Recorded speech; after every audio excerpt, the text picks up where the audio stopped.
The Federal Reserve has offered more than $3 trillion in loans and asset purchases in recent weeks to stop the U.S. financial system from seizing up, but it has not yet directly helped large swaths of the real economy, companies, municipalities and other borrowers with less than perfect credit. That is partly because America's central bank is not allowed to take much credit risk itself, and loans to lower-rated borrowers have a higher chance of losses. The risk is exacerbated by efforts to stop the spread of coronavirus, which have brought economic activity to a screeching halt.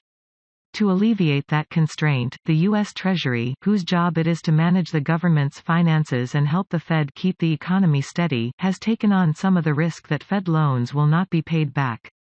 It has contributed about $50 billion from a pool of money called the Exchange Stabilization Fund. That money will be used to absorb losses from Fed loans that go bad. Assuming only a fraction of loans will default, the Treasury contribution has allowed the Fed to lend much more without taking on additional risk. On Friday, the Treasury got about $450 billion more from Congress as part of a $2.2 trillion U.S. stimulus package, greatly increasing its ability to support the economy. Before the bill passed, the Stabilization Fund had about $93 billion in assets as of the end of February. Treasury Secretary Steven Mnuchin told Fox News on Sunday he believed the additional funds could help the Fed and Treasury provide about $4 trillion in loans. But investors and economists said even this additional money may be insufficient, and Congress will likely need to pony up trillions of dollars more before the Fed and Treasury can make a significant dent in the real economy. If it does not, many U.S. companies and local governments are at risk of defaulting on debt or even going under. That is because of the sheer size of the world's largest economy, the unprecedented scale of economic disruption caused by attempts to contain the virus, and higher credit losses if the government has to step in to support weaker borrowers, according to these experts. Scott Minerd, Chief Investment Officer of Guggenheim Partners and member of an investor committee that advises the New York Federal Reserve on financial markets, told Reuters he believes the government needs to give the Treasury about $2 trillion to help prop up the economy. Using expected losses from companies in the lowest tier of investment grade, Minerd estimates that the money approved last week might be only enough to absorb losses on loans of about $900 billion. Bare minimum, that is just a fraction of the roughly $9.5 trillion in outstanding U.S. corporate debt, much of which is either in the lowest tier investment grade rating or already rated as junk, with a higher risk of default. Other areas that need support, such as the commercial paper market where borrowers go for short-term funding, or the municipal market that local governments use to raise money for roads and schools, total trillions of dollars more. I think we'll be back at the table with another program before this is over, Minerd said in an interview. With the $2 trillion that he recommends, he said, you're on your way to have something of a big enough scale to get things propped up. In a research note last week, Bank of America analysts said the aid package passed last week was the bare minimum. They estimated the government will need a total of $3 trillion in fiscal stimulus and more if the recession deepens. The Fed declined to comment. The Treasury did not respond to a request for comment on Sunday. The Fed has so far kept its pledge to lend to companies with investment-grade ratings, and to buy other high-quality assets such as Treasury securities.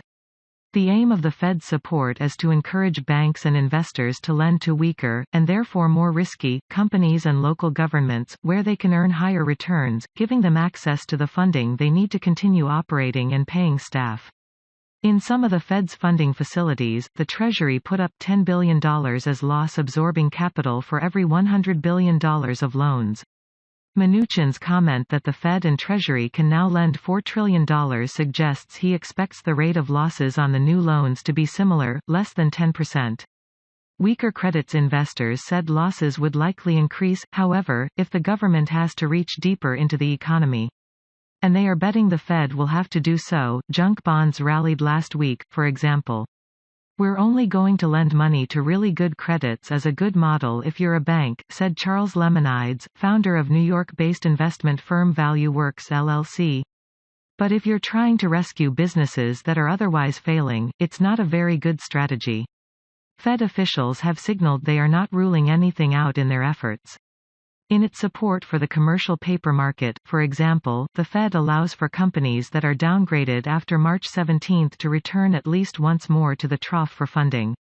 In its facility to make loans to investment-grade companies through a special purpose vehicle, the Fed said, the scope of eligible issuers may be expanded in the future.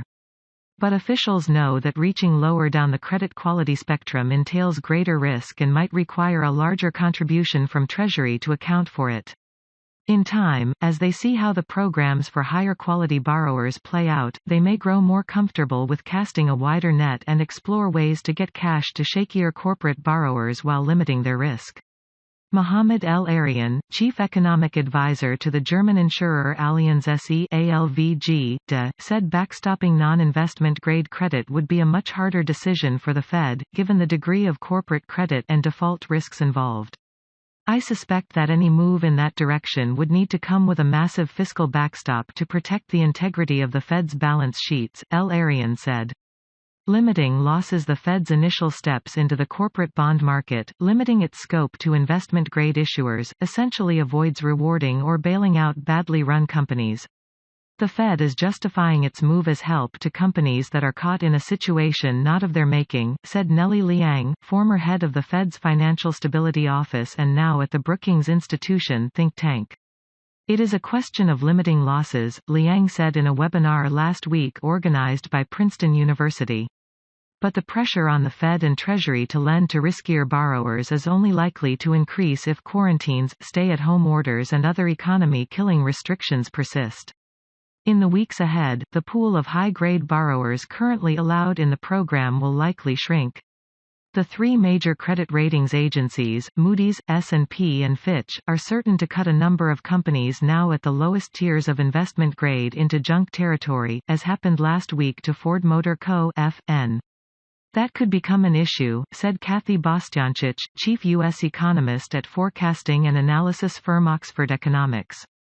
You can argue there is a need and the Fed has a lot more insurance backing from the U.S. Treasury to delve into the riskier part of the bond market, Bostianchich said. However, it could entail significant losses and so risky for the Fed and they might stay away from it, she said. Additional reporting by April Joyner and Kate Duguid in New York, and Matt Scuffham in London, editing by Paratosh Bansal, Dan Burns and Bill Rigby. Thanks for watching. Please like and share for support my channel.